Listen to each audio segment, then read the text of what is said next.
It is time for my power rankings here on Unsportsmanlike, and they're brought to you by Propane. For affordable, reliable, abundant energy, Propane is your power play. Learn more at propane.com/powerplay.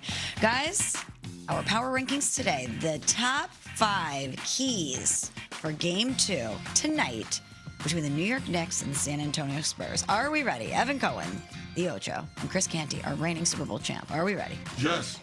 Let's go. Number 5. The Knicks continuing to cut back on turnovers. This was a huge key for the Knicks' victory in Game 1, and there was a disparity between halves. The Knicks had 7 turnovers in the first half, but then they locked it up, had just 1 in the second. If they can replicate this and control the pace of the game and subsequently the Spurs offense like they were able to do specifically in the second half of Game 1, watch out. Yeah, I think the turnovers are a huge thing because you don't have a stoppage in play, right? Ev talked about trying to find moments to Wes Wemby, sometimes even having him on the court.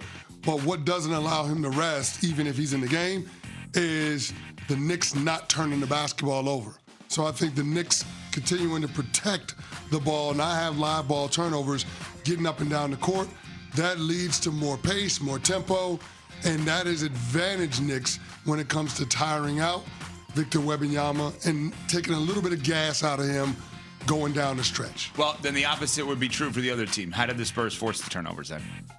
Right? So that's now their job, is forcing the ball out of Brunson's hands, making someone else dribble the basketball. Steph Castle and Dylan Harper just hounding Jalen Brunson all over him and having smarter matchups in that regard. So if the keys for the game would be Knicks continue with no turnovers, the opposite would then be true for the opposite team, which is Spurs need to force the turnovers. Not specific to this game, because it's to any game, obviously, but specifically to those players with Steph Castle and Dylan Harper are so good that they should attack Jalen Brunson. That's a great point, and I want to get into that a little bit after Michelle's power ranking. Pin in that. Pin in that. Next one. Number 4. Jalen Brunson being more efficient for the entirety of the game. We know that he came up super clutch in the fourth and helped propel the Knicks to a victory. 30 points on 31 shots, though. He had a rough start to the game. We know he was banged up as well. But if Jalen Brunson can be more productive for the entirety of the game, the Knicks are going to be in a great spot. Disagree. Go ahead. I don't think it matters. I think what matters is what Tim Legler said. Just keep shooting. Because the basketball amnesia that Jalen Brunson has, as long as he keeps shooting, the Spurs are going to have to keep focusing their defense on him. If they keep focusing on their defense on him, it's going to likely mean more than one player on him. If more than one player is on him and you have a good offensive rebounding team like the Knicks do with Karl Anthony Towns or Mitchell Robinson or Josh Hart, you will have second and third opportunities in a way that other teams don't. In general, you are right. Efficiency matters. I don't know that it matters with this specific player because of how good he is and how many times he shoots is actually a good thing for the Knicks, not a bad thing, even if he misses. So because he's a rare goldfish and it doesn't affect him in the same way, doesn't matter. I think so. I really think so. Yeah, I disagree too. I mean, it worked in Game 1. Yeah, it worked in Game 1, but that's because Wemby wasn't as impactful on the defensive end as we're accustomed to him being. And there's more to it. I don't want to jump the rabbit, but I don't necessarily agree with that. I mean, if you looked at the breakdown in terms of guarding Jalen Brunson, like outside of the matchups that he had with Vassell Champagnie and Carter Bryant, Jalen Brunson was 1 of 14 from the field. If they so that would tell you don't guard those 3 guys on him. Well, I think it's those 3 guys, but also what Victor Wembanyama and the others are doing when those 3 guys are guarding Jalen Brunson. So I do think there's a there in terms of what Mitch Johnson needs to do to make an adjustment. Next one, guys. Number 3. CC, you mentioned Wemby. Let's go there. One of the Spurs' keys going into Game 1, one of their initiatives, their goals, was to get Victor Wembanyama established early. That didn't pay dividends. He had only 5 points on 5 attempts in the first quarter, ended the first half with only 8 shot attempts, 6 for 21 for his worst shooting performance of the playoffs. The Spurs need to get Wemby active and effective early. So I would just add on to that because I agree with you, obviously. Easier shots, right? Like, let's go back to Shaq. When people would say, what would the knock be on Shaq outside of free throws? Well, all he can do is dunk. What else would you want him to do if all he could do is dunk? That's a positive play. Wemby, dunk every time. Every single time he has the ball, go for a dunk. That's it. Easier shots. Getting him active early is getting him near the rim on offense and defense. There's no reason early on why Wemby should catch the ball above the three-point line. Above the free throw line. Agreed. And there's no point where he should be a step away from the paint. More than a step away. Like, to me... Well, say the first thing again. People need to hear this. There's no reason why Wemby should catch the ball above the free throw line. And there's no reason why he should be more than one step away from the paint. That's right. Because this guy, if he's a step away from the paint, he can take one step and he can dunk the basketball. Yeah. That's how special he is. So, like, when he's getting his catches early on in their half-court sets, that's what it needs to be.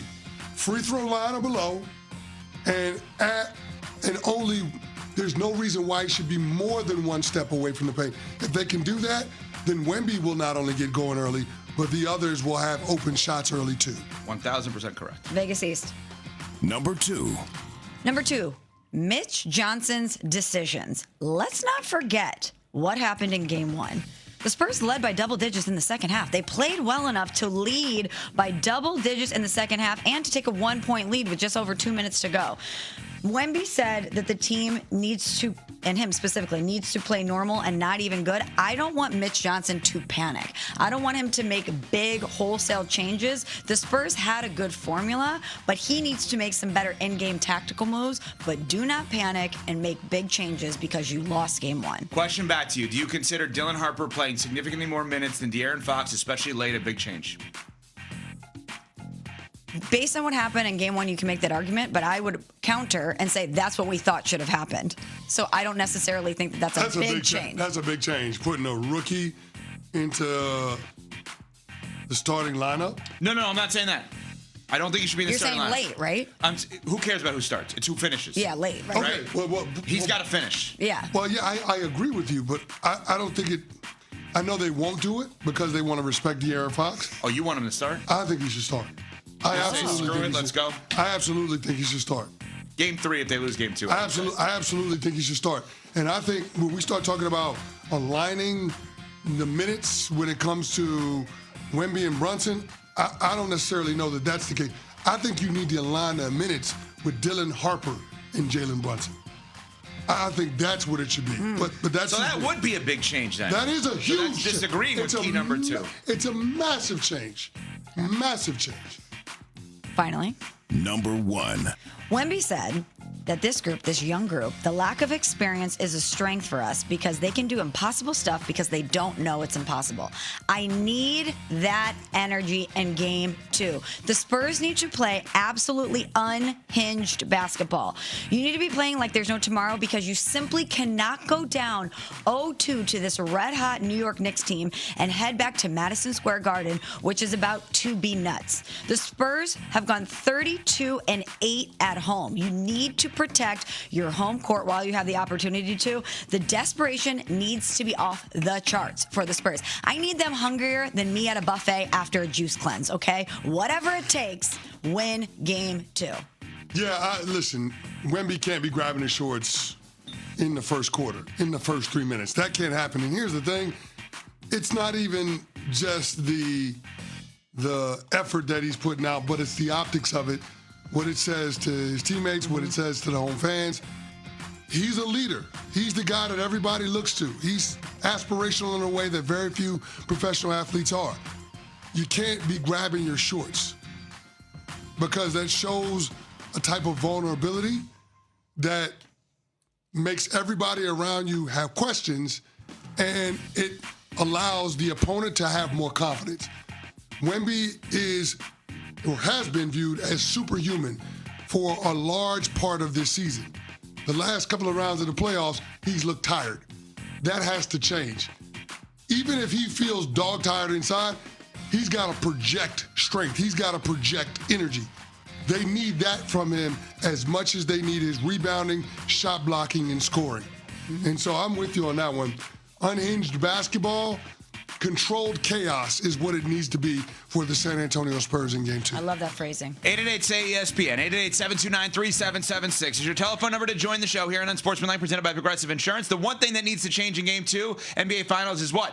What's the one? It has to change or else. Give us the answer to that question at 888-SAY-ESPN. Next, we're on Unsportsmanlike, presented by Progressive Insurance.